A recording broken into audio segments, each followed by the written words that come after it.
on India Today, we get you the bomb damage assessment. And this is pure military science. And it is my privilege, with me on this special broadcast is Air Chief Marshal RKS Bhadauria, former Chief of the Air Staff. Air Chief Marshal Bhadauria, welcome, sir. We're looking at the bomb damage assessment. What was hit in Pakistan?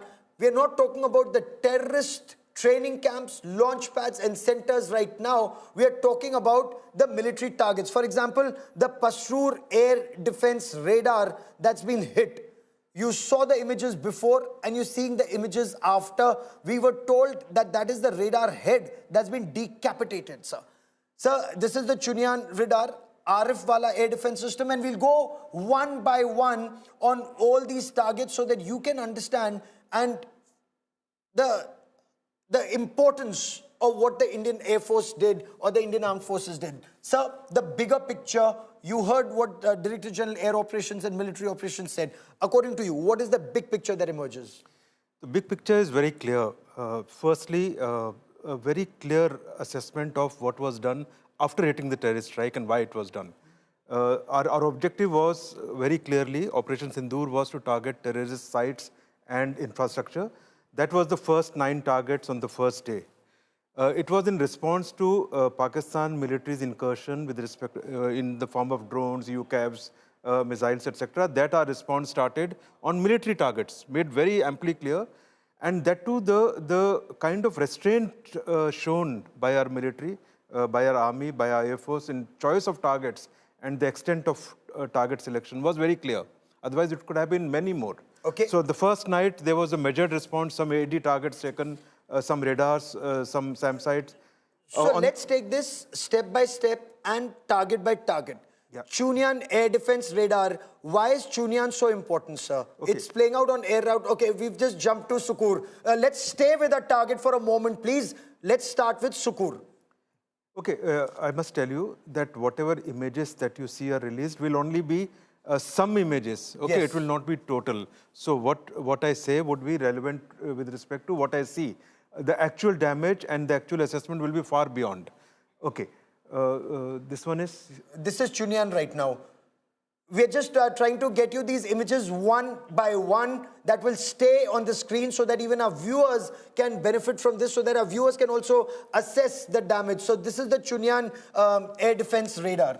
See, the air defense radar targeting the kind of damage shown and the kind of damage inflicted, that radar is non-ops. So if we had gone into a conventional conflict, over a period of at least 10 to 15 days, there was no way that could have been brought up. That is the kind of impact it would have had in case we had gone into a full-fledged conflict. Also, should there have been a need for incursion from our side, yes, and also in their entire air defense picture that they have integrated a system in the manner that they have, this would have created a big hole. So that is the impact of targeting this kind of target and achieving success. Okay, let's now go to Sargodha, because you know, some of the analysts I've been speaking to, and you can tell me better, they thought targeting Sargodha is mission impossible. I believe all of you war-gamed all your military careers, but this is the first time ever, you know, in war on terror. It's been targeted in the 71 war, but in the target acquired, sir, when you look at this image, what emerges? See, Sargodha as a target complex. Sargodha is a huge, base. It houses many important critical assets, be it in the kind of weapons stored, kind of aircraft, kind of capability. So overall, Sargodha is hugely important. And our targeting of Sargodha, keeping that as a target, is a very strong message that, and that too, only some targets at Sargodha have been taken. But if some can be taken, there could be multiples. So targeting Sargodha, for the benefit of our viewers, is one of Pakistan's biggest military complexes, biggest air bases. From Pakistan Air Force perspective, from Pakistan yes, Air Force perspective. Very well defended, very strongly in terms of layers, in terms of, especially because of the assets there. And our, effort at targeting that, precise targeting, you can see the damage inflicted. And for Explain sure, the damage, sir. Explain the damage for our viewers at Sargodha. We stay at Sargodha for a moment. Please explain the damage at Sargodha, sir. we need to get closer. Okay. So Sargodha is the runway that's been targeted and there's some damage repair that is going on at Sargodha. Yeah. Sargodha, but for the benefit of our viewers, sir, that it has their F-16s. Yeah. It has... No, it has all critical assets. So the target, the destruction that you see on the runway, that portion, this kind of destruction, they would minimum take a day or so to recover. So it disrupts the operation. So if there was a need for them to launch their aircraft early, if you put 2-3 of these holes on the runway, big holes, then the runway is non-ops for that time. So targeting runway is to disrupt their operations significantly. Were these strikes only demonstrative that we can do this should we choose to?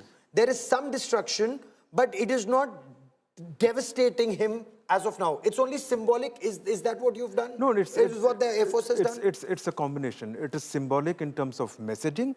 It is significant damage in terms of preparing. Should it continue to escalate, it is not that these damages should go waste. So it's not only runway. There are command control centers. There are hangars targeted. So there are assets targeted. There are shelters targeted. So the effort is to disrupt their operational capability from the airfield, also to attack their assets. So whatever was in that shelter, let me assure you, that would be non-ops. That would be damaged. Whether it's his fighter jets, because Sargodha was also are you sending him a message that even if you think that you will launch a nuclear attack, I can take you down before you even think of it? Absolutely. That is one of the things. Some of their assets capable of taking of that vertical vector in the air are based there. So Sargodha is hugely important. And this is much beyond a message. It is also inflicting some damage so that it is kind of shaping the battlefield should things continue to escalate. Not only Sargodha, you should see all airfields that have been attacked. We are going to every airfield, and that is why I requested you to join us on this special broadcast, because on India Today, we know you are very interested in knowing what our armed forces have done. What has happened is truly, as many defense analysts argue, unprecedented. Unprecedented. Punishing terror, both at Muridke and Bahawalpur. It was war-gamed, and I just want to understand from you. From the time that you were a young flight lieutenant or a squadron leader, till the time you became air chief, how many times would you have war-gamed targeting some of these terror bases? See, terror bases as anti-terror operations, these were critical targets which were on the horizon always, because they were the basic core centers of their housing. Also, these air bases that you have spoken about, they are the primary bases which always were kept very close track of and formed a major portion of our discussion stroke our planning. So what you see today is something that every Air Force officer would have heard or would have discussed or would be master at. That I can, no, but when you talk to the Pakistanis, like you also told me, Sargodha is their best defended, amongst their best defended airfields. It has apparently 4 to 5 layers of air defense system.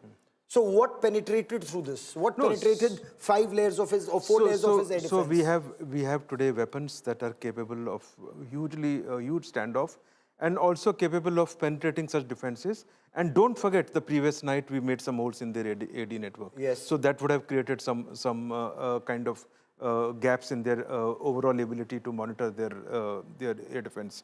So it's a combination.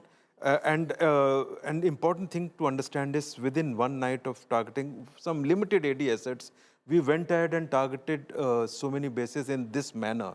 It's just a trailer what we can do actually. Our actual thing would have been multiple. You mentioned that ये अभी interval है, picture अभी बाकी है. That is the message that India has sent out to Pakistan with these 11 strikes that have taken place at the military locations and 9 targets that were taken out earlier, and those were 9 terror targets. Let's now move from Sargodha to Chaklala. Chaklala is perhaps amongst the oldest and the most important air bases right next to Pindi, the seat of power in Pakistan. You know, in any democracy where the Prime Minister sits is the seat of power. Islamabad, it should be in Pakistan, but it is GHQ Rawalpindi. And that is why Chaklala becomes very important. Nur Khan Air Base. So, we're looking at images also, and we will play out. The first image that came of Nur Khan was this huge ball of smoke that went up, and there was a ball of fire. What would have led to that ball of fire at Nur Khan Air Base? No, that is straightforward, that the kind of impact that has taken place, either that size of ball normally happens when the target itself goes up in flames. It's a combination of not only the weapon, but the target. So it's a clear sign of a strong damage. Also, as I can see on this, it's clearly a hangar, and assets in the hangar or shelters have been targeted. With this kind of damage, whatever was inside would be destroyed. So, would be non-ops. If we were to make an intelligent assessment, they have their mid-air refuelers there. Yes. They have the Chaklala is very important from that perspective. They have combat support assets which are critical.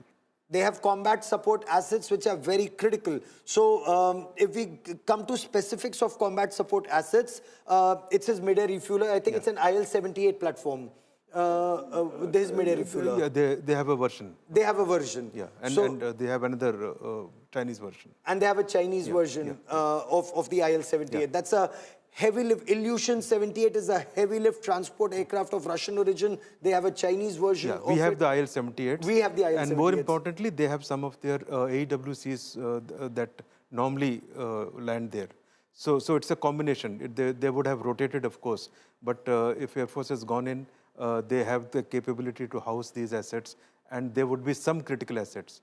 Can't be sure of refueler. Okay. More important target than that would be AEWC, for example. That AEWC, Advanced Early Warning and Command and Control. The Saab area. Right. Yeah. That's the Saab 2000 is what they have, sir. Yeah, and they have their C-130 fleets there. And but as a military target, AEWC would be critical. You know what that means, actually? Pakistan Air Force would be blind in the sky because they have no advanced early warning and command and control structure, sir. Yeah. I mean, that's a big kill. I mean, that's a huge kill. If that gets damaged, it's a huge achievement. And there are signs that some such asset has been damaged, either in the air or on ground. So let the damage assessment come out from the Air Force in due course. Some of it has, but you're absolutely right. I'm just going by the targets. Look at the damage that's been done to the most important airfield, amongst the most important airfields in Pakistan, because when every VVIP in Pakistan, I mean, next time when Asim Munir takes a flight from this Nur Khan airbase, he'll be scared. He'll be scared that some Indian missile can take him down. Yeah, he'll be looking upwards, and his entire Air Force and Army would be looking upwards and towards us, towards the border. That's for some time to come. That's the significance.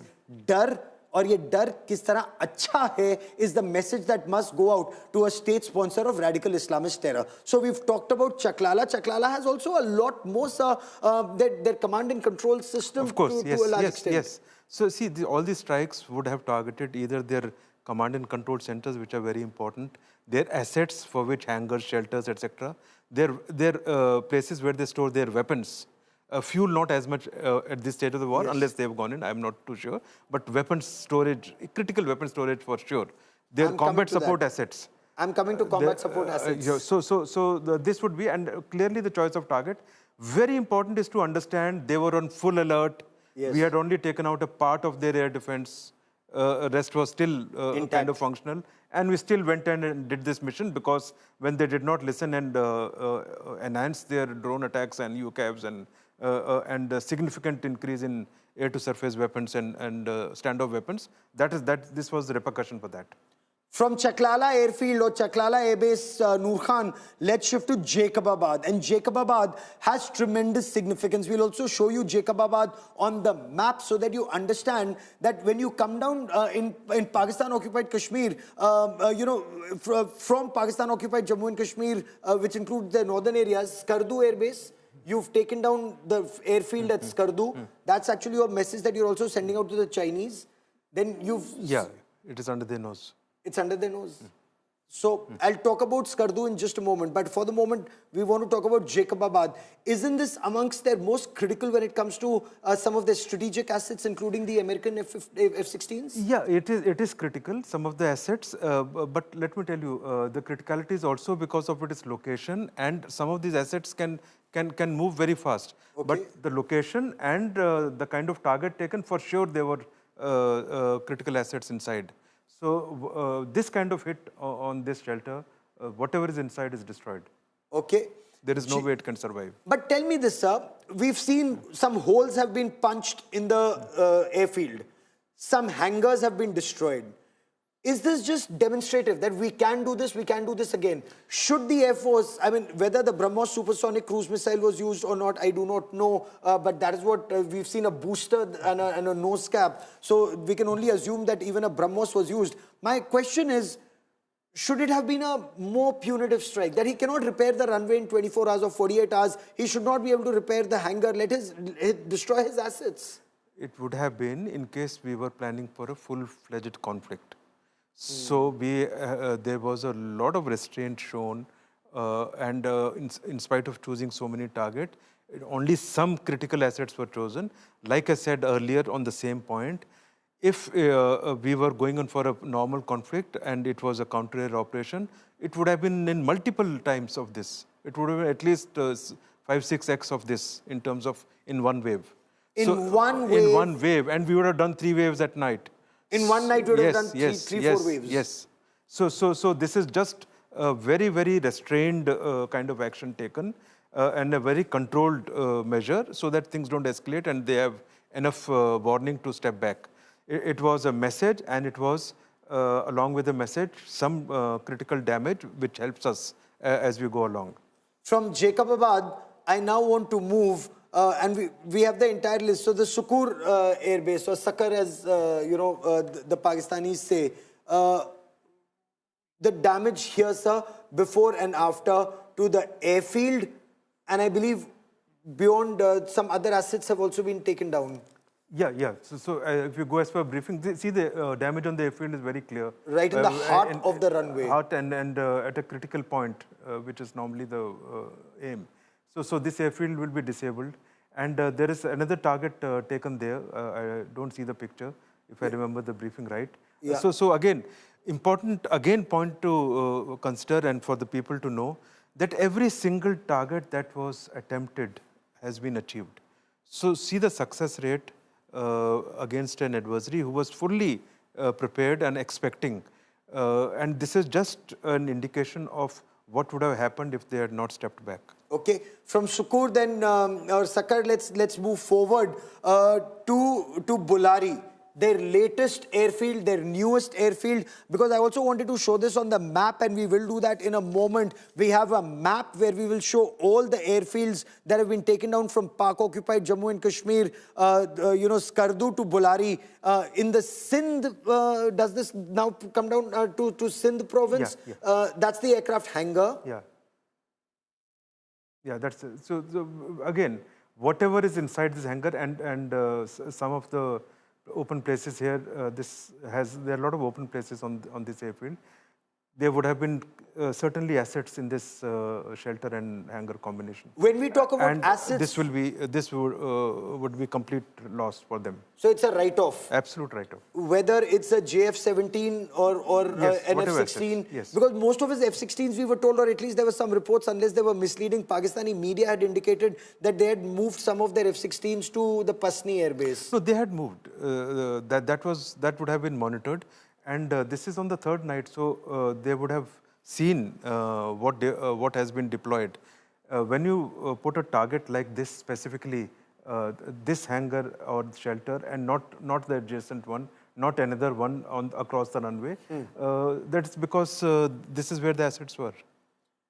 Sir, look at the air bases across Pakistan and Pakistan-occupied Jammu and Kashmir that have been taken down.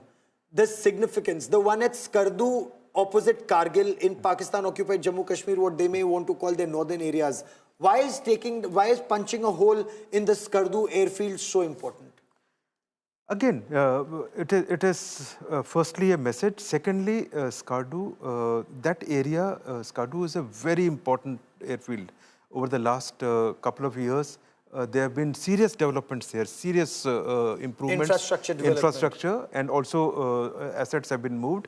And you just see where it is located. So Yes. if conflict had continued to escalate, it is very critical to keep that under control for forces in Srinagar and entire JNK. So the Skardu Because even during strategically, Op Vijay, yeah. and you were part there, Yeah. even during Op Vijay, the Pakistanis had operated out of Skardu, and when they had targeted, if I remember, it was from here that they targeted Nachiketa, squad leader Nachiketa. Yeah, this is a critical base in that area. And of late, a lot of improvement in this base. A lot of shelters being made, critical assets operated, all their exercises. The critical assets here would mean UCAVs, unmanned aerial vehicles. Not only unmanned, radars. even F-16s have come there. All their aircraft, in any exercise, in any operational deployment, you would have the best of their assets here.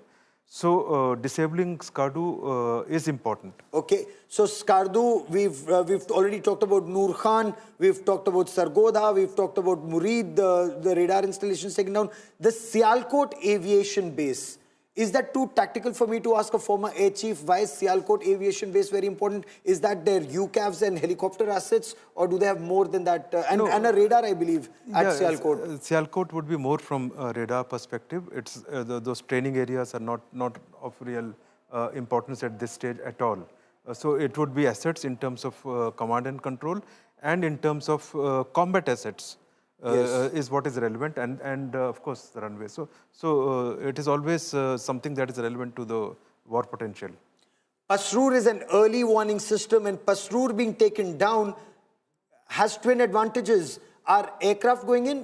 Would that be the reason? Because I believe the army was also involved in taking down the Pasrur early warning system. Pasrur is critical, location-wise, capability-wise, and its own contribution to their air defense network and overall their capability. So Pasrur was significant. How soon can Pakistan overcome the damages inflicted by India? The pictures that I have seen of the radar damage, in any short conflict, it wouldn't have been available. So even if they have all the parts, because there was substantial damage, if the damage is less, they can change some of those parts. Okay. But I would expect this was disabled for the foreseeable 2-3 weeks. Would the Pakistan Army ever have imagined their frontline fighter bases from Skardu to Rafiki to Jacobabad to Sargodha to Nur Khan to Murid, come down to Bholari? All of them could be targeted almost near simultaneously in 24 to 48 hours by the Indian Air Force, and there's nothing that they could do about it. Yes, and don't forget, this almost completes the chain of their critical assets. Yes. It was spread out, number of targets were reduced, but a clear message across, and only Karachi area was left where Navy was very strongly poised. And it is just a measure of restraint shown. Otherwise, if it had kind of continued for the next night, I wouldn't have been surprised at all if Karachi was hit badly, and Navy would have was absolutely ready from the location that I can figure out. And I'm not seeing from any information from my assessment. No, that would have been the next strong. Actually, Admiral Pramod mentioned that the Director General Naval Operations, Admiral Pramod, he indicated that the Navy was totally dominating the seas. Absolutely. And ensuring that he's either inside the harbour or very close to the coast. And Karachi is very important, and it is also very adjacent to some of their very sensitive strategic assets, their oil refineries, their other things. So damage to Karachi is another level of damage that would have played on the mind of defense services to just hold on a little bit. Otherwise, next night, I think Karachi would have been targeted, and there was nothing stopping us. I also want to show our viewers some of the videos that came out, and some of these videos had come out from Pakistan itself of the massive explosion taking place. You know, it's something like a slam dunk and a whoosh and a doom, like a massive boom. We'll play out those videos in just a moment. But as we wait for those videos to play out, let's also show you some of the other airbase. Now, there when you see the Pasrur air defense radar. Now, Pasrur, once again, is taking down something which is very critical for the adversary if we were to attack from the north, sir. Just look at that radar dome being taken down there. So this kind of damage, like I said, this picture I had seen earlier, this radar is disabled. Mind you, some of these radars have some backups. They would have some backup assets which will get plugged in and plug some holes. But radar of this nature is difficult to replace in total. So this won't get replaced. Some of the holes, other radars would step in to plug some part of the hole, but there would still be a degrading effect on their network, and there would still be some holes left. What would Pakistan Air Force be thinking tonight? Jacobabad, one of their most important bases. Sargodha, very critical air base for them.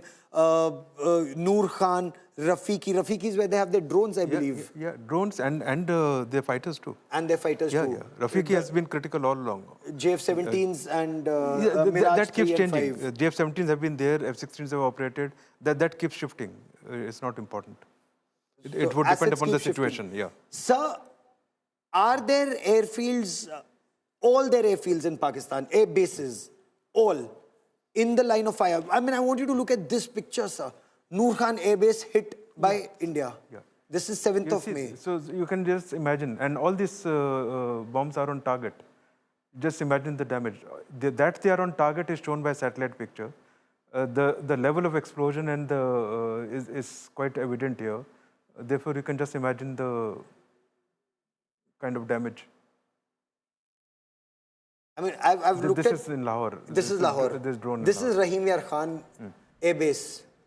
And we've also seen pictures from inside the airfield. If it goes this deep on the runway, this won't come up in 2-3 days. So right now, Pakistan Air Force would be scrambling to fill up their runways and craters. Bottom layer is sand and then layers and layers and layers of cement. They would be scrambling the kind of damage there. And you can see 2-3 days later, they will take the international media and should try to show that there is no damage. They will be working 24 hours to repair this. This is how they operate. Yeah. I mean, they did that in 2019 at Balakot. Yeah. But it took them 40 days. It took them 40 days there. 40 days. But what kind of a bomb would have done this? I mean, a crater so deep and so wide. I won't go into that. They should be rest assured that it's not only one variety of weapons that we can do this. There are many. But this is just a trailer, just a small trailer. This, of course, this video, again, very fascinating. This came out in the press conference on day one. This would be a drone. This would be from a drone or a small UCAV. This is apparently from a drone. You know, that's Sarjal camp and the Mamuna Joya camp. Because I was told that the army itself has rigged some of these quadcopters that can just rig and drop the mortars also. This is, but see how successfully achieved. Simple solution, how effectively employed. And the next one was loitering munition. This is a drone-based ammunition. Fascinating. I want to understand from you, is this imposing costs on Pakistan's state-sponsored radical Islamist terror? This would be perhaps, if he's lost 11 air bases and radar stations and military sites and 9 terror camps and Muridke and Bahawalpur. Yeah, absolutely. Imposing costs, and currently more important than cost is affecting their prestige. And so the imposition on their prestige within the country, internationally, exposing their nexus with the terrorists, and the fact that they are willing to go this far to support their terrorists, lives lost in terrorists. So I think the cost to that is much, much higher. And in times to come, that is what will hurt them.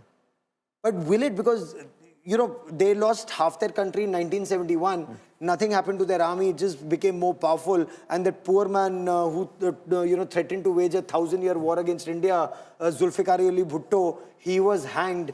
Benazir Bhutto was doing jag, jag, mo, mo, han, han. She was shot from behind. And now her son seems to be doing the same thing, ki jahan pani nahi bahega, to khoon bahega, and he speaks Hafiz Saeed's language. Yeah, you see, it's very clearly de facto army rule there in terms of control, in terms of really doing what they are doing. And they have created this mess and reached economically and in their internal conflicts that are going on, Balochistan. So they are in a mess. You would think Operation Sindhur has been a success in terms of the targets acquired day one, the 9 terror training camps, launch pads, Muridke, Bahawalpur, 100+ terrorists killed, day 2, day 3, because day 2, you know, came on our side, day 2 tried to inflict damages. We've had 5 fatalities, you know, unfortunately, we've lost 5 braves, we've lost an aircraft. Fortunately, the big point that was made by the Indian Air Force, all pilots are home safe. See, we should not have any element of doubt that as far as Operation Sindhur is concerned, it's a huge success. It is not only a success, it is an immense success. You see the level of targeting of terrorist sites and bases. Okay, Bahawalpur, Muridke, we've had this on our radars or in our information folders for decades. We have never targeted. And when we targeted and destroyed it in full public gaze, with the first videos and photographs coming from Pakistani public, you see the impact. You see the impact. What will be the impact on Asim Munir and you know, their NSA and DGISI, General Asim Malik? Would they be, you know, sensitive, or would they want to now avenge it and they will create like an entire army of Hafiz Saeeds and Masood Azhars? No, they would. Their policy is that, so they would continue that. But look how much face they have lost. That their entire nexus with terrorism has got exposed to. The international community knew, but they didn't bother. Now they would be forced to bother. They would be forced to look at it, look at Pakistan again as an epicenter of terrorism. When 9/11 happened, there was a lot of attention there. Osama bin Laden, again attention back to Pakistan. Then everybody just let Pakistan off the hook. And they're still there. Look at Nur Khan. Look at this. There's another picture. Airstrike Nur Khan Airbase, Pakistan. Some of his assets are still around. You know, while you've targeted some, you can still see an aircraft on the runway. Yeah. Obviously, there would be some asset which is, if it is far, it won't get damaged. But what was targeted, you see the impact there. Yeah. The kind of impact that is shown, nothing would survive there. The airbase facility is, there's a truck that's gone, at least 2 trucks, likely military support related vehicles that have been destroyed. Airbase action, post-strike image that we see, first strike, the target. And if we're saying that their, you know, command and control, the AVAX or the advanced early warning system is gone, then that's a huge setback. This would have been chosen because of what lies there. Clearly, otherwise you don't target a building like this.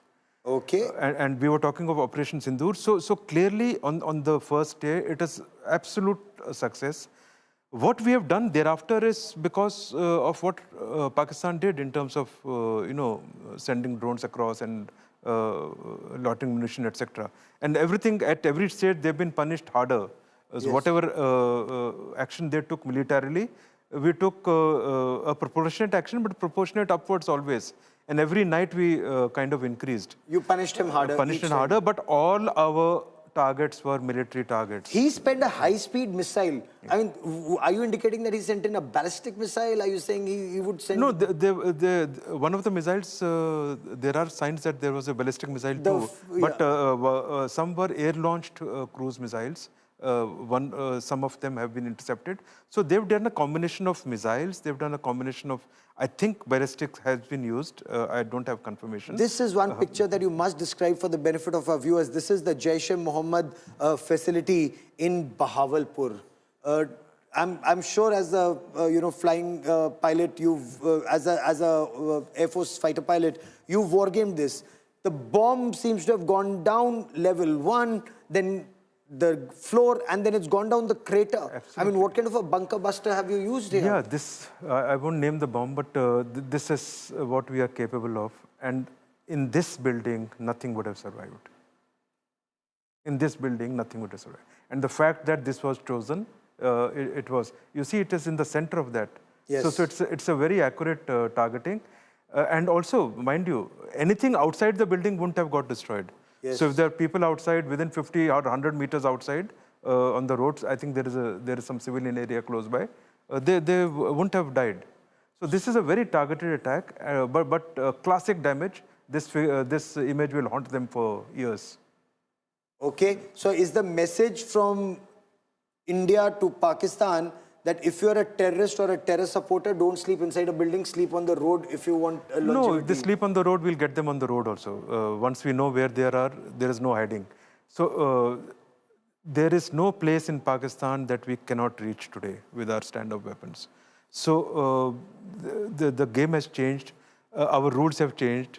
It was zero terrorism. Now it is any act of terror would be act of war. So the future is going to be different. And Pakistan Army better realize this, and the ISI better realize this. They have to de-link now, otherwise they and their assets which support terrorism, and there is an act in our borders, yes, they would be targets. They would be legit targets next time. Sir, I will let that be the last word on this part of the show. That's Air Chief Marshal RKS Bhadauria, former Chief of Air Staff, describing each and every target that was taken down, the significance of the target taken down, and the damage it's inflicted, not just in terms of money, but the psyche of Pakistan's military terror complex and those who bat for it. We will continue to expose Pakistan's military terror network. Air Chief Marshal Bhadauria for joining me here on this India Today broadcast. Many thanks, sir. Thank you.